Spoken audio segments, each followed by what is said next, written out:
말씀의 제목은 여호수아. 끊어낼 때 새로운 삶은 시작합니다. 끊어낼 때 새로운 삶은 시작합니다. 라고 하는 제목입니다. 들어가는 말로요. 인류를 향한 새 삶을 위해 예수는 십자가에서 죽으셨습니다. 죽음은 이전과 새로움의 경계입니다. 홍해를 건너며 요단을 건너 약속의 땅으로 인도되어지듯 세례 후 성도는 영원한 천국으로 인도함을 받는 삶을 살게 됩니다. 여러분은 죽음을 경험했고 경험하고 있습니까? 여러분은 여러분의 죽음을 경험했고 경험하고 있습니까? 지난주 한국에서는요, 이 엄청난 양의 홍수로 인해 많은 분들의 목숨을 잃은 아픔을 지금도 겪고 있습니다. 혹시 한국에 가족, 친지분들이 계시다면 안부를 묻고 위로를 전하는 시간을 갖기를 저는 부탁드립니다. 요즘 이 코로나19라든가 홍수와 같은 자연 혹은 인간의 탐욕으로 인한 재해로 인해서 건강에 대한 불안, 또 경제에 대한 불안이 가중되는 사회 속에서 살아가고 있죠. 그렇다 보니까 이 코로나 블루라는 말이 생기고 거기에 자연재해로 사람들은 정신적으로 불안이나 우울감을 느끼고 더 나아가 우울증에 시달리는 분들이 많아지는 것 같습니다. 그래서 보통 우울증을 상실에 대한 반응이라고 하는데, 삶을 살며 살아가는 사람을 잃었거나 삶의 목적을 잃었을 때 우울감을 넘어 우울증 현상을 나타난다고 합니다. 혹시 여러분 중에는 이러한 우울증으로 힘든 시간을 보내셨거나 보내고 계신 분은 없으십니까? 오늘 말씀을 보시면 애굽에서 종살이하던 이스라엘 백성이 40년간의 광야 생활을 끝내고 이제 가나안 땅에 들어온 후에 벌어진 사건입니다. 근데 여러분이 가나안 입성 전 광야 생활이 끝날 때 오늘 말씀이 있는 이 여호수아서가 시작하기 바로 앞전에 있는 이 성경이 신명기. 이 신명기의 가장 마지막 장인 34장을 장식하고 있는 장면이 어떤 장면인지 아세요 혹시? 이 신명기 34장 가장 마지막 장면인데 어떠한 장면에 말씀이 있을까요? 어떠한 장면으로 마무리가 될까요? 신명기의 가장 마지막 장은 이 모세의 죽음으로 끝이 난 걸 보게 됩니다. 지금까지 40년 동안 이스라엘 민족을 광야에서 이끌었을 뿐만 아니라 광야 생활 시작 후에 시내산에서 하나님의 계명을 직접 받아가지고 온 사람이 모세이지요. 근데 이런 이 위대한 지도자가 가나안 땅이 마주 보이는 모압 땅 비스가산에서 죽습니다. 이로 인해서 이스라엘 백성들은 30일 동안 애곡을 했다고 신명기 34장 8절에서 기록을 하는 것을 읽을 수가 있습니다. 그러니까 이스라엘 민족은 자신들의 정신적인 지도자를 잃은 민족적 상실이 있었죠. 그리고 그 상실을 위해 30일간 애곡한 후에 하나님은 여호수아를 세워서 본격적으로 가나안을 정복하게 됩니다. 성경을 읽으면서요, 우리가 그래서 창세기에서 야곱이 죽은 이후에 그를 위해서 70일간 애곡했다라는 기록을 볼 수가 있고, 모세가 죽은 후에 30일 동안 애곡했다고 하는 부분에서 눈을 좀 멈춰보게 됩니다. 왜 사람은 죽음에 대해 애곡하고 애도하는 시간을 가지는 것일까? 사람이 죽으면 모든 것이 끝이 나는데 왜 굳이 애곡하고 애도하는 시간을 갖는 것일까? 우리도 보통 3일 정도 시간을 두고 애곡하고 애도를 하는 시간 갖잖아요. 왜 그렇게 애도를 해야 하고 애곡하는 시간을 갖는 걸까 생각을 하게 됩니다.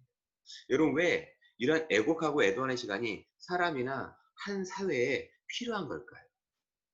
온전히 전부는 알 수 없지만 새로운 삶을 건강하게 시작하게 하기 위해서라고 수많은 정신 분석하는 분들, 심리 상담하는 분들, 사회학자들이 이야기하고 있다는 거예요. 그렇기 때문에 한 개인이 상실에 대해 충분한 애도를 갖지 못하면 동일한 상실을 반복적으로 경험하게 되고 이로 인해서 심한 트라우마나 우울증에 시달린다고 하는 연구 결과가 있습니다. 또한 한 국가나 사회는 어떨까요? 예를 들어 우리 민족 같은 경우를 보면 70년 전에 6.25라고 하는 동독상잔의 비극에 대해서 충분한 애도가 없이 물질적인 풍요를 위해서 정신없이 살다 보니까 이에 대한 트라우마나 우울증이 사회적 이념 갈등의 대립으로 아직도 여전하다는 걸 볼 수가 있죠.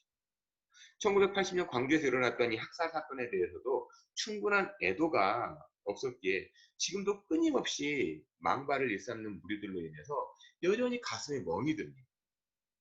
그리고 지금도 우리가 생생하게 기억하고 있는 2014년 4월 16일 300여 명의 우리 자녀들을 잃어버리고 충분한 애도가 없었기에 여전히 교통사고라는 등의 막말로 회피를 알고 우울감에 시달리고 있는지도 모릅니다. 이처럼 상실이 극복되지 못하면 개인적으로 우울에 빠지고 사회적으로도 우울감으로 엉뚱한 곳에서 사회적인 문제, 개인적인 문제가 발생하기 때문에 충분한 애도는 한 개인이나 사회에 꼭 필요하다고 많은 학자들이 이야기를 합니다.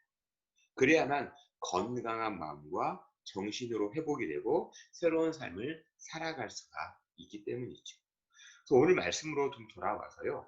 여러분, 지금 이스라엘 백성이 머물고 있는 곳은 어디라고 성경은 말씀하고 있지요? 지금 이스라엘 백성들이 지금 땅을 밟고 있는 곳은 요단 서편, 그러니까 가나안 땅입니다. 가나안 땅에 들어왔어요. 지난 시간에 말씀드린 것처럼 광야 40년 동안 그토록 바라고 바랬던 그 땅에 지금 이스라엘 백성들은 서 있는 거예요. 그것도 홍수철 요단강을 마른 땅처럼 건넌 후에 말이죠. 서두에서 잠깐 말씀드린 것처럼 요즘 한국에서는 홍수로 인해 인명, 재산 피해가 엄청나다고 합니다. 근데 미국에서는 우주 경쟁으로 태양을 탐사하기 위해서 2018년에 파커 솔라 프로브 탐사선이 태양을 탐사하기 위해 출발했고요. 한국은 지난달 7월 21일에 군사위성을 처음으로 발사했다는 소식에 한국도 우주 경쟁에 뛰어드는 참 대단하다고 여겼는데 불과 며칠이 지나지 않아서 이렇게 자연 앞에 무기력한 우리 인류의 모습을 보면서 겸하게 되더라는 거죠. 우와, 태양을 탐사해? 명왕성을 또 탐사하기 위해서 또 뭐 나노 뭐 입자에 갈고서 뭐 태양광을 이용해서 태양풍을 이용해서 한 우주선을 만들어내고 또 뭐 군사위성으로 우주 개발에 뛰어들고 대단한 것처럼 보이지만 이 쏟아지는 물 앞에 무기력하고 있는 우리의 모습을 발견하게 됐죠. 대단한 기술을 갖고 엄청난 것을 발견한다고 해도 대자연의 변화 이력 앞에 초라한 한계를 가진 존재라는 사실을 인정하게 됩니다. 근데 여러분, 우리 자신이 얼마나 스스로 초라한 존재인가를 발견하면 발견할수록 우리 자신이 초라해지는 것이 아니라요. 우리 자신의 한계를 더욱 확실하게 알고 재발견하면 일명 현타가 오는 것 같아요. 이것을 그대로 표현한 문장이 오늘 말씀 여호수아 5장 1절 말씀이에요. 한번 읽어볼까요? 5장 1절 말씀 한번 같이 읽어보겠습니다. 요단 서쪽의 아모리 사람의 모든 왕들과 해변의 가나안 사람의 모든 왕들이 여호와께서 요단 물을 이스라엘 자손들 앞에서 말리시고 우리를 건너게 하셨음을 듣고 마음이 녹았고 이스라엘 자손들 때문에 정신을 잃었더라. 인간의 능력으로는 홍수철의 요단강을 마른 땅처럼 건넌다는 것은 불가능합니다. 근데 이것을 들었던 아모리 족속과 가나안 사람들의 반응이 마음이 녹았다는 거예요. 한마디로 자신들이 얼마나 초라한 사람들인가라고 하는 자각, 일명 현자 타임이라고 부르는 현타가 온 거예요. 우리 이 말씀 앞에서 현타에 대해 사람들이 어떻게 반응하는가, 야훼 하나님에 대해 어떻게 반응하는가에 대해 확실하게 구분할 수가 있습니다. 분명히 야훼 하나님의 역사에 들었던 아모리 족속과 가나안 사람들은 마음이 녹았다고 기록합니다. 그리고 하나님의 역사와 야훼 하나님의 일하심을 보여주는 하나의 사인이라고 할 수 있는 이스라엘 백성들이 몰려오는 걸 보면서 정신이 혼내졌습니다. 그러면 이때 아모리 족속과 가나안 사람들은 어떻게 반응을 했어야 하냐? 이후의 말씀에 보면 야훼 하나님에 대해 관심을 가졌다거나 야훼 하나님에 대한 믿음이나 신앙이 아니라 오히려 하나님을 대적하거나 애써 외면하고 있음을 보게 돼요. 아니면 기브온 족속처럼 이스라엘 섬기는 종으로 전락을 해버립니다. 나중에 또 말씀드리겠지만 기브온 족속은 회심을 하고 이스라엘 백성이 되거나 아니면 사라져야 할 족속이었습니다. 그런데 야훼 하나님이 두려워서 사람의 종이 되어버립니다. 아무튼 가나안 7족속과 아모리 사람들은 자신의 땅을 지켜내야 한다고 하는 전의를 완전히 상실해버렸죠. 그러한 순간이 이스라엘 백성이 요단을 건너서 길갈에 머무를 그때입니다. 그러면 반대로 이스라엘 백성들은 이제 어떻게 하면 좋을까요? 전의를 완전히 잃어버린 가나안 족속을 향해 진격해서 하루라도 빨리 정착을 하고 싶었을지도 모르죠. 빨리 저들을 다 물리쳐버리고 빨리 정착하고 싶다. 안정을 누리고 싶었을지도 모릅니다. 그래서 어쩌면 이스라엘 백성들은 길갈에서 진을 치고 내일이 밝기만을 기다릴 수 있었습니다. 내일의 밝은 태양 아래서 하나님은 우리 편임을 자랑하고 드러내고 싶었는지도 몰라요. 요단과 길갈에 돌 무더기를 세우고 서로 얼굴을 바라보면서 우리가 드디어 약속의 땅에 서 있다. 대자의 법칙을 거스면서 요단을 건넌 그 흥분의 도가니는 펄펄 끓는 태양보다도 더 강렬했던 것입니다. 그런데 말이죠. 이런 그 순간에 하나님께서 어떻게 말씀하고 있나요? 이런 흥분의 도가니, 내일의 태양이 뜨기만 하면 우리는 저 땅을 진격해서 다 차지할 거라고 하는 그 놀라움의 그 감격의 순간에 하나님은 과연 무엇라고 말씀하고 있냐는 거예요. 우리 2절 말씀을 한번 같이 읽어볼까요? 2절 말씀 같이 읽겠습니다. 그때에 여호와께서 여호수아에게 이르시되 너는 부싯돌로 칼을 만들어 이스라엘 자손들에게 다시 할례를 행하라 하시네. 그때에 at the time 적들은 완전히 전의를 상실해서 다리가 후들거리고 있을 그때에 이스라엘 백성은 가나안 땅에 가서 말뚝을 받고 선만 그으면 자신의 땅이 될 것 같은 그때에 이처럼 흥분을 감추지 못하고 있을 그때에 하나님은 뭐라고 말씀 아니 명령을 하고 있냐는 거예요. 부싯돌로 칼을 만들어 다시 할례를 행하라. 할례를 행하라는 겁니다. 그것도 다시 할례를 행하라고 하는 거예요. 이것은 할례 받은 사람에게 다시 할례를 행한다는 의미가 아니죠. 할례라는 의식을 이제 다시 시작할 때라고 하는 의미, 언약을 갱신한다고 하는 의미예요. 이 백성들과 새로운 언약을 맺고 다시 시작하겠다고 하는 하나님의 강력한 의지가 다시 할례를 행하라라고 하는 의미입니다. 이스라엘 백성으로 태어난 남자들은 반드시 할례를 받습니다. 난지 8일 만에 할례를 받게 되어 있습니다. 그런데 지금 가나안 땅에 서 있는 남자들 중에 여호수아와 갈렙 이외에 할례를 받지 못한 사람들로 다시 할례를 시작하라고 하나님은 명령하는 거예요. 그럼 여러분, 성경에서 할례는 언제 시작이 되었을까요? 지난주에 살펴본 창세기 17장에서 하나님께서 아브라함을 아브라함으로 사례를 사라라는 이름으로 바꿔주시면서 큰 민족을 이루겠다고 하는 언약이 있죠. 그 언약을 세우시면서 언약의 징표로 할례를 명령하셨습니다. 그래서 할례는 하나님의 언약을 몸에 지니고 있는 상징이 있죠. 하나님과 묶인 사람, 하나님의 백성, 거룩한 사람이라고 하는 의미가 할례입니다. 그렇기 때문에 구약 성경에서 할례 받지 못한 사람이라고 하는 의미는 부정한 인간, 저주받은 백성, 구원받지 못할 인간, 지옥에 떨어질 인간이라는 뜻으로 구약에서는 사용됩니다. 그래도 그렇지 이처럼 중요한 순간에 모멘텀을 이루어 한순간에 하나님께서 주신 언약의 땅으로 정복할 수 있는 것 같은 이 가장 중요한 그때에 왜 이 시점에 하나님은 할례를 행하게 하셨느냐 하는 겁니다. 보통 이 부분을 많은 분들은 하나님을 향한 전적인 순종, 내려놓음 혹은 내어 맡기는 순간이라고 해석을 합니다. 이러한 해석은 정말로 타당합니다. 잘 아시는 것처럼 가장 중요한 순간에 자신의 결정을 유보하고 하나님의 명령에 따랐다는 것 자체가 아름다운 순종이고 믿음의 태도이지요. 또한 한 민족의 핵심 전력이라고 할 수 있는 남자들이 아무것도 할 수 없는 상황에서 육체적, 물리적으로 모든 것을 내려놓고 하나님만을 전적으로 의지할 수밖에 없는 시간이기도 합니다. 언젠가 말씀드린 것처럼 야곱이 레아에게서 얻은 소중한 딸 디나가 하몰 족장의 아들 세겜에게서 아주 부끄러운 일을 당하게 됐죠. 이때 레아의 오빠였던 시므온과 레이가 계략을 꾸며가지고 하몰 족속에게 할례를 받게 하고 가장 고통이 극심한 사흘째 이 3일이 되는 때 하몰 일가를 몰살시키는 사건이 창세기 34장에 기록이 되어 있습니다. 그러니까 할례는 남자들에게 있어서 아무것도 할 수 없는 무기력한 상태에 놓이게 되는 기간이에요. 그렇기 때문에 가나안 정복 전쟁을 앞두고 할례를 행한다는 것은 어쩌면 가장 어이없는 행동으로밖에 보일 수가 없고요. 하나님을 향한 완전한 순종이라고밖에 해석할 수 없습니다. 그런데 말입니다. 가나안 정복이라는 새로운 일 앞에서 할례를 단순히 이렇게만 해석한다면 인간적인, 너무 인간적인 해석이 아닙니다. 이스라엘 백성이 하나님 말씀 앞에서 something to do, 어떠한 행동, 할례라는 행동을 했기 때문에 순종 혹은 믿음을 보였다고 하는 의미로만 본다면 뭔가 부족하거나 공동신앙처럼 해석이 되지 않습니까? 사람이 무언가를 했기 때문에.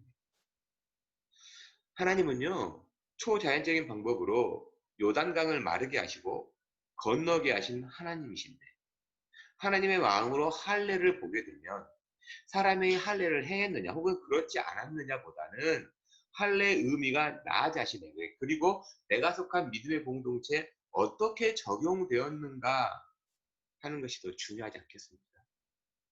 무엇을 했다가 중요한 것이 아니라 내 삶 가운데, 내 마음 가운데, 우리 공동체 가운데 어떻게 적용이 되었는가가 더 중요하지 않느냐. 만약 할례라는 형식이나 사람의 관점으로만 해석하게 된다면 어떠한 부작용이 일어나는지 사도행전과 다른 서신서에서 충분히 알 수가 있어요. 우리가 매달 셋째 주, 넷째 주에 묵상하고 있는 갈라디아서에서 이 할례 문제가 나오잖아요. 사람의 관점으로만 해석하게 된다면 어떠한 부작용이 일어나는지 우리는 충분히 볼 수 있다는 거예요. 그런 의미에서 오늘 말씀에서 왜 하나님은 이스라엘 백성들에게 민족의 운명이 걸린 이 중요한 시점에 할례를 행하게 하셨는지 함께 살펴보고 우리의 신앙을 점검하면서 이 시대를 살아야 하는 저와 여러분 교회에 대해 함께 묵상하는 시간이 되었으면 좋겠어요. 왜 이 시점에 할례를 행하게 하셨는지. 먼저는요, 첫 번째 할례를 통해서 옛 자아의 죽음이 새로운 삶의 시작이라는 걸 알려주고 싶었다는 겁니다. 우리도 삶에서 새로운 일을 시작할 때는 옛 일에 대해서 깔끔하게 정리를 한 후에 시작을 합니다. 이전에 하던 일을 새로운 일터로 가지고 온다던가, 사람의 관계도 정리되지 못한 상태에서 다른 사람을 만나고 관계를 갖게 된다면 우리는 보통 윤리적이지 못하다고 말합니다. 이러한 상태, 여러분 이러한 상태를 아주 전문적인 용어를 사용해서 뭐라고 그러는지 아세요? 아주 전문적인 용어가 있어요. 양다리 걸친다라고 하는 겁니다. 그 사람들도 직장이나 인간관계에서 양다리 걸치는 것을 싫어합니다. 물론 양다리를 걸치신 분들이야 자신이 그만큼 능력이 된다고 생각하거나 뭔가 스릴 넘치는 삶처럼 생각할 수 있죠. 그런데 말입니다. 하나님은 이 양다리 걸친 신앙에 대해서, 이 관계에 대해서만큼은 범죄라고 말씀합니다. 그래서 십계명에서 제일 첫 번째 계명이 나 외에 다른 신을 내 앞에 두지 말라고 명령한 거 아닙니까? 근데 요즘을 살고 있는 우리들에게 있어서 십계명은 마치 구태의연한 뭔가 고리타분한 계명처럼 여길 때가 있지 않습니까? 지금이 어떤 시대인데 멀티타스킹은 기본인 이 시대에 가정에서도 남편과 아내 말고 남자친구, 여자친구를 두는 것을 지극히 정상적으로 여기는 이 시대이고 신시대를 살아가는 삶인데 어쩌면 교회는 그렇게 고리타분하고 답답하게 말하는지 도통 신앙을 갖고 살기 힘들다고 하는 분들이 계시는 줄 압니다. 세상과 교회라는 양다리를 걸치고 좋은 것은 좋은 것, 자본주의와 민주주의 사회에서 개인의 자유가 충분히 보장돼야지 그걸 그런 것 가지고 사람에게 정죄감을 들게 만드냐고 난리도 아니죠. TV나 드라마, 영화에서 가장 요즘에 핫한 주제가 이런 주제들 아닙니까? 뭐 얼마 전에 보니까 뭐죠 이렇게 뭐 부부 뭐 나왔던 그 드라마도 굉장히 인기가 있었더라고요. 오히려 양다리 관계를 더 이렇게 조장하고 있는지 모르겠습니다. 그러면서요, 다른 한편에서는 우울증이 많다, 우울증이 심각한 시대다, 무슨 문제가 있다, 사람들마다 많이 힘들어한다. 그런 걸 또 많이 얘기를 해요. 물론 저는 개인적으로 충분히 개인의 자유가 보장되어야 한다고 생각을 합니다. 그런데 말입니다. 하나님은 과연 개인의 자유라는 이름으로 방임에 가까운 삶과 방종을 용인하고 있느냐 하는 거예요. 그렇다면 굳이요, 가나안 땅에 살고 있는 아모리 족속이나 가나안 7족속 멸하실 필요가 없습니다. 그들은 광야에서 올라온 이스라엘 민족보다도 오히려 더 좋은 사회 제도와 문화를 가지고 있었어요. 이스라엘은 아직 왕이라는 제도가 없었고 겨우 청동기 유목 생활하던 이스라엘에 비해서 이들은 철기를 가지고 농사를 지었던 사람들이라 문화적으로도 더 뛰어났습니다. 그들의 무기도 훨씬 더 뛰어났고요. 그들의 삶의 수준이 훨씬 더 뛰어났어요. 근데 왜 하나님은 이스라엘을 사용하셔서 오늘 말씀 1절처럼 아모리 족속과 가나안 부족을 두렵게 하셨냐는 거예요. 이스라엘 민족은 이들과 함께 할 수 없다는 것을 말씀하기 위함이에요. 세속의 문화와 윤리를 따르면서 하나님의 인도를 기대하지 말라는 거예요. 그러니까 어떻게 보면 이분법적인 요청처럼 보일 수 있지만, 하지만 이것이 하나님과 동행하는 삶, 신앙이라면 어떻게 하시겠습니까? 여러분, 이것을 신앙이라면 어떻게 하시겠습니까? 이것이 신앙의 스탠다드라면 어떻게 하시겠습니까? 바꾸시겠습니까? 신앙의 스탠다드를? 뭐 그런 걸 정도 가지고. 오늘 말씀 4절에 보면요, 이렇게 말합니다. 여호수아가 할례를 시행한 까닭은 이것이니 애굽에서 나온 모든 백성 중 남자 곧 모든 군사는 애굽에서 나온 후 광야길에서 죽었는데, 하나님께 왜 할례를 명령하셨는지에 대한 이유가 나오는데, 애굽에서 나온 남자들이 광야에서 죽었다는 거예요. 그러니까 애굽에서 종노릇 하면서 자신은 하나님의 언약 백성임을 상징하는 할례를 행했습니다. 그래서 40년 전에 태어난 남자들은 할례를 몸에 지니고 살았어요. 그럼에도 불구하고 여호수아와 갈렙을 제외한 남자들은 모두 광야에서 죽었습니다. 심지어 모세마저도 가나안 땅을 바라보고 죽었어요. 광야에서 죽은 대표적인 이유가 믿음이 없어서 당연하죠. 근데 좀 더 구체적으로 보면 하나님보다 애굽을 동경했고 하나님의 언약보다 자신들의 이상과 꿈 그리고 자유를 더 사랑했기 때문에 그 땅은 도저히 정복할 수 없는 땅이라고 하는 불신앙 때문에 그들은 광야에서 죽었습니다. 그러니까 자신들의 아버지, 할아버지가 그토록 소망하던 땅에 들어와 있었고, 이제 새로운 삶의 시작을 앞두고 있는 이 시점에 이때 하나님은 할례를 행하라고 하는 예상 밖의 명령을 하신 겁니다. 왜냐하면 이들 안에 남아있는 옛 자를 끊어내야 새로운 땅에서 하나님의 백성으로서의 진정한 자유자로서의 삶을 살 수가 있기 때문입니다. 그래서 할례를 행한 후에 아무런 도움을 받을 수 없는 그야말로 무방비 상태에서 이들은 무엇을 했느냐 하는 거예요. 그저 상처가 빨리 아물기를 바랬을까요? 뭐 그럴 수도 있죠. 지금 우리를 지키는 분이 하나님이라는 것과 이전의 삶을 비워내고 있는 시간은 아니었을까요?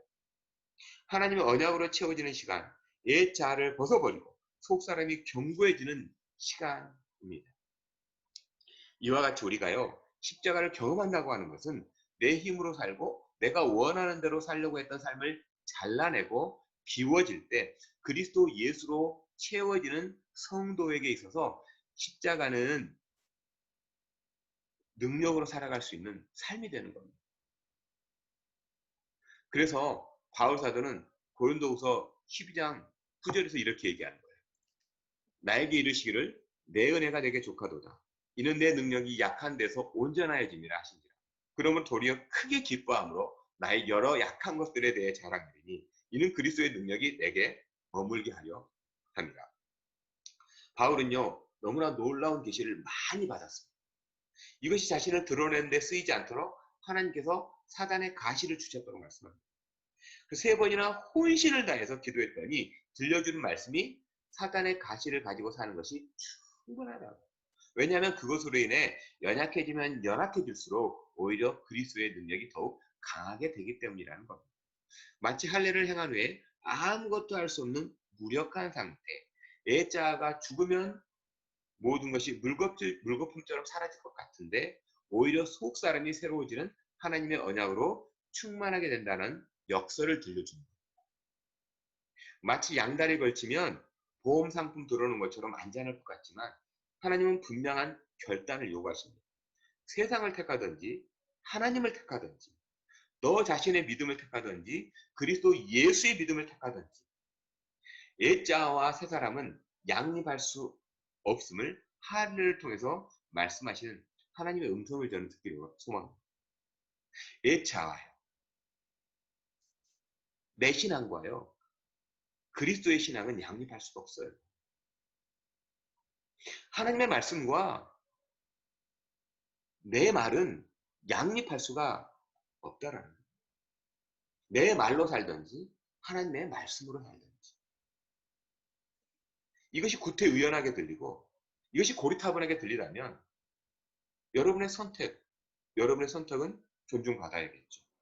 그리고 책임은 여러분이 지시는 겁니다. 그래서 여러분 한 주간도요. 세상이 말하는 행복한 삶을 사시든지 성경이 제시하는 축복을 삶을 사시든지 결단하시기를 저는 부탁드려요. 정말 세상이 말하는 자유로운 삶을 사시든지 성경이 제시하는 축복의 삶을 사시든지 그냥 결단을 여러분에게 부탁을 드립니다. 또한 두 번째는요. 할례를 통해서 눈에 보이는 싸움이 아니라 영적인 싸움이라는 것. 우리가 싸우는 싸움은 눈에 보이는 싸움이 아니라 영적인 싸움이라는 것. 우리 6절 말씀을 한번 같이 읽어보도록 할까요? 6절 말씀 같이 읽겠습니다. 이스라엘 자손들이 여호와의 음성을 청종하지 아니하므로 여호와께서 그들에게 대하여 맹세하사 그들의 조상들에게 맹세하여 우리에게 주리라고 하신 땅, 곧 젖과 꿀이 흐르는 땅을 그들이 보지 못하게 하리라 하심에 애굽에서 나온 족속, 곧 군사들이 다 멸절하기까지 40년 동안을 광야에서 헤매었더니 방금 읽은 이 6절이나요. 오늘 말씀이 있는 이 4절에서 애굽에서 나온 남자들을 어떻게 부르고 있죠? 애굽에서 나온 남자들을 군사들이다라고 부릅니다. 근데 독특한 것은 이 군사라고 했을 때 전쟁을 위해서 훈련되고 투입된 군인인 그 soldier가 아니에요. 이렇게 되어 있습니다. The man of war. 원어로도 이렇게 되어 있어요. The man of war. 전쟁을 위한 사람이라고 하는 의미예요. 군인들, 뭐 특별한 직업 군인들, 어떠한 전략적인 행동을 취할 수 있는 군인들이라는 의미가 아니에요. 그냥 전쟁을 위해 있는 사람들이라는 거죠. 그러니까 이 가나안 정복 전쟁은 어떤 전문적인 군인들에 의한 전투가 아님을 알 수가 있습니다. 만일 이 전쟁이 단순히 정복을 위한 전쟁이라면 적군이 시퍼렇게 눈을 뜨고 있는 이 시점에 도저히 행할 수 없는 작전이죠. 할례는. 또한 이스라엘 백성이 전쟁을 위해 어떤 진법을 펼치고 성을 공략하기 위해서 공성전을 위한 무기를 만들고 거기에 따른 군대를 편성했다고 하는 기록이 없어요. 즉 이 싸움은 이스라엘 백성이 싸우는 싸움이 아니라 누가 싸우는 싸움이라는 것을 알 수가 있죠. 하나님께서 싸우는 싸움이라는 겁니다. 그래서 이스라엘 군사라고 쓰고 하나님께서 싸우신다라고 읽어야 합니다. 이것을 바울 사도는 에베소서 6장 22절에서 이렇게 말합니다. 아주 유명한 말씀 아닙니까? 한번 같이 읽어볼까요?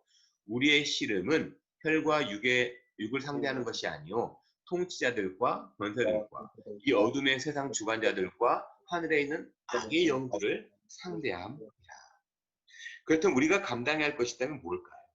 오늘 말씀 6절에서 분명하게 제시하고 있는 게 있어요.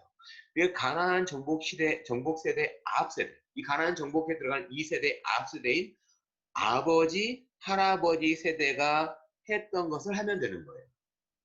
그들이 감당해야만 했던 것을 하면 되는 거예요. 그게 뭘까요? 그게 애굽에서 나온 이스라엘 자손들이 여호와의 음성을 청종하지 아니하므로, 그러니까 이것을 들으면 아버지와 할아버지 세대가 해야 했던 것은 바로 이거죠. 여호와의 음성을 청종했으면 이라는 거죠. 이걸 반대로 읽는 거예요. 여호와의 음성을 들으면 되는 거예요. 이게 바로 이스라엘 백성들이 해야 할 일이라는 거죠. 그러니까 혈과 육의 싸움이 아니라 어둠의 세상 주관자들과 악한 영들을 상대한 싸움을 위해 나선 사람들의 제1덕목이 하나님의 음성을 듣는 거예요. 그렇기 때문에 영적인 체력을 키운다는 것은 하나님의 말씀을 읽는다는 것이고, 영적인 능력을 강화한다는 것은 하나님의 음성을 듣는 것입니다. 그 하나님의 음성을 듣고 있음에 대한 반응이 할례라는 거예요.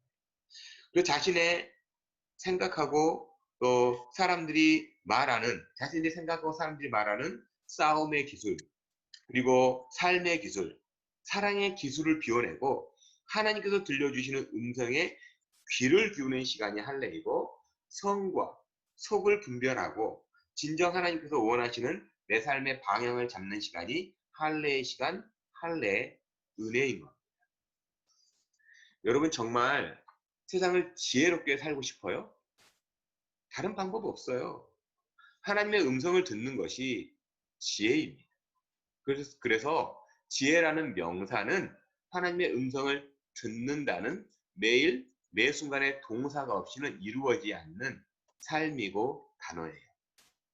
지혜라고 하는 단어는 하나님의 음성을 듣지 않고는 도저히 이루어지지 않는 삶이고 단어라는 거예요. 내가 지혜로운 사람이다? 그건 세상적인 지혜겠죠. 영원한 지혜가 아니라는 거예요. 영원한 지혜를 갖게 된다는 것은 하나님의 음성을 듣는 겁니다. 그래서 제가 얼마 전에 묵상을 하다가 우리 딸들에게 우리 딸들이 이렇게 살았으면 좋겠다라고 하는 마음으로 적어놓은 글이 있어요. 지혜를 갖거라. 지혜는 하나님의 음성을 듣는 것이다. 사랑을 하거라. 사랑은 예수님의 마음을 갖는 것이다. 용기 있게 살아라. 용기 있게 산다는 건 성령의 충만함을 표현하는 것이다. 나는 우리 딸들에게 이것만을 얘기해 주고 싶어. 세상의 지혜를 따르지 마라. 세상의 사랑을 따르지 마라. 세상의 용기를 갖지 마라. 하나님의 음성을 듣고 그리스도 예수의 마음을 품어 성령이 시키는 대로 행동하는 것이 진정한 이 땅에서의 삶이다. 아빠가 해주고 싶은 말이에요. 아빠가 우리 자녀들에게 해주고 싶은 말을 제 페이스북에 아주 간단하게 써놨습니다. With Corona-19이라는 이 신조어가 생겨난 지금 불안하고 막연한 앞으로의 삶, 어둠의 세상의 주관자들과 싸움에서도 절대로 치지 않는 유일한 비밀은 하나님의 음성을 듣는 지혜입니다. 한 주간도요, 하나님께서 들려주시는 음성에 귀를 기울이시기를 부탁드려요. 다른 누군가의 입을 통해서 듣기보다 직접 예수님께 들으시는 좋은 군사가 됐으면 좋겠어요. 예수님께 직접 들으십시오. 남들의 입을 통해서 듣지 마시고, 남들의 생각을 통해서 듣지 마시고. 또한 할례를 한다는 것은요, 세 번째, 세속의 법칙이 굴러갈 때 하나님의 법칙이 삶을 이끌어갑니다. 우리 오늘 말씀 8절과 9절 말씀을 한번 같이 읽어보도록 할까요? 8절과 9절 말씀 같이 읽겠습니다. 또 그 모든 백성에게 할례 행하기를 마침에 백성이 진중 각 처소에서 머물며 낫기를 기다릴 때 여호와께서 여호수아에게 이르시되 내가 오늘 애굽의 수치를 너희에게서 떠나가게 하였다 하셨으므로 그곳의 이름을 오늘까지 길갈이라 하느니라. 할례를 행한 후에 아무것도 할 수 없는 무기력하고 오히려 고통스러운 이때 하나님은 여호수아에게 애굽의 수치가 떠났다라고 선언하시면서 그곳을 길갈이라고 명명을 합니다. 여기서 우리는 하나님의 적절한 타이밍, 기막힌 은혜를 읽을 수가 있죠. 분명히 아모리 족속과 가나안 사람들의 마음이 높고 정신이 혼미해진 상태는 이스라엘 백성들이 전투력이 말렙이고 잔인하고 강인하기 때문이 아닙니다. 마치 호가 호이, 호랑이를 등 뒤에 세운 여우라고 하는 사자성어처럼 이스라엘 민족들에게 계신 하나님을 향한 두려움이죠.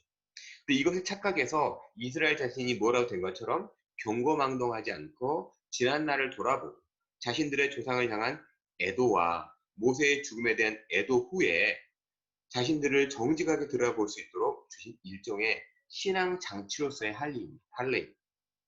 그러니까 할례에 어떤 능력이나 신비로움이 있는 게 아니에요. 자기 자신이 얼마나 연약한 존재인지, 또한 지금까지 인도하신 하나님을 발견하는 은혜의 시간, 이 할례로 아무것도 할 수 없는 시간인 거예요. 이것이 웨이스팅 타임이 아니라는 거예요. 이것이 그냥 흘려보내는 시간이 아니라는 거예요. 그냥 빨리 병 낫기를 바라는 시간이 아니라는 거예요. 충분히 자기 자신을 애도하고 우리 민족들의 조상들을 애도하며 하나님의 일하심을 바라보고 새로운 곳으로 리필되어지는 시간, 새로운 걸 채워지는 시간, 리프레시하는 시간이라는 겁니다. 마치 잘 나가는 삶에 브레이크가 걸린 것처럼 무기력한 상태에 놓여있는 이 기간, 어렵게 살다가 기회를 얻어가지고 모든 것을 다 가진 것처럼 승승장구할 것만 같은 이 타이밍에 갑자기 모든 걸 내려놓고 신음하는 상황 가운데 놓인 것처럼 이스라엘 남자들은 자신들의 장막에 있어야만 했지. 이처럼 코로나19로 모든 것이 마비된 것처럼 꼼짝달싹할 수 없는 이 시간이 오히려 교회를 향한 하나님의 음성을 들어야 하는 시간이 아닐까. 그리고 지금이야말로 하나님의 일하심을 조용히 바라보는 시간, 이전의 삶을 애도하고 새로운 시작으로 나아가도록 도우시고 인도하시는 하나님의 그 손길을 경험하는 시간은 아닐까 하는 현타가 오더라는 겁니다. 사방이 막혀서 답답할 것 같은 이 시간, 하나님의 말씀대로 행했더니 온몸의 고통으로 전율할 수밖에 없는 이 시간. 이 시간을 하나님은 과거의 수치를 굴러가는 시간, 길갈의 시간이라고 말씀합니다. 옛 것이 굴러가야 새 것으로, 새 언약으로 채울 수가 있기 때문이죠. 여러분, 더러운 물이 가득한 컵에 깨끗한 물을 채우려면 어떻게 해야 되죠?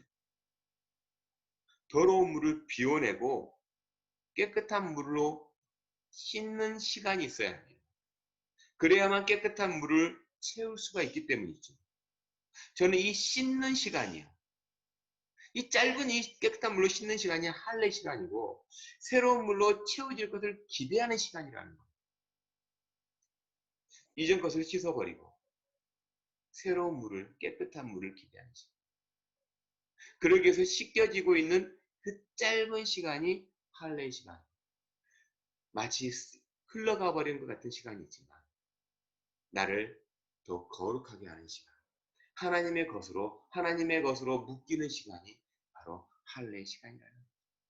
코로나19로 지금 몇 달 동안 우리는 묶여 있는 것 같아요. 그런데 이 시간이 할례 시간이라는 거예요. 지금까지 교회는 열심히 세상을 향해 달려갔죠. 근데 이 시간이 잠깐 하고 할례를 행하는 시간이에요. 여러분의 삶에도 마찬가지라는 거죠. 비록 고통스럽죠. 아프죠. 전율할 수밖에 없는 그런 시간이죠. 아파서.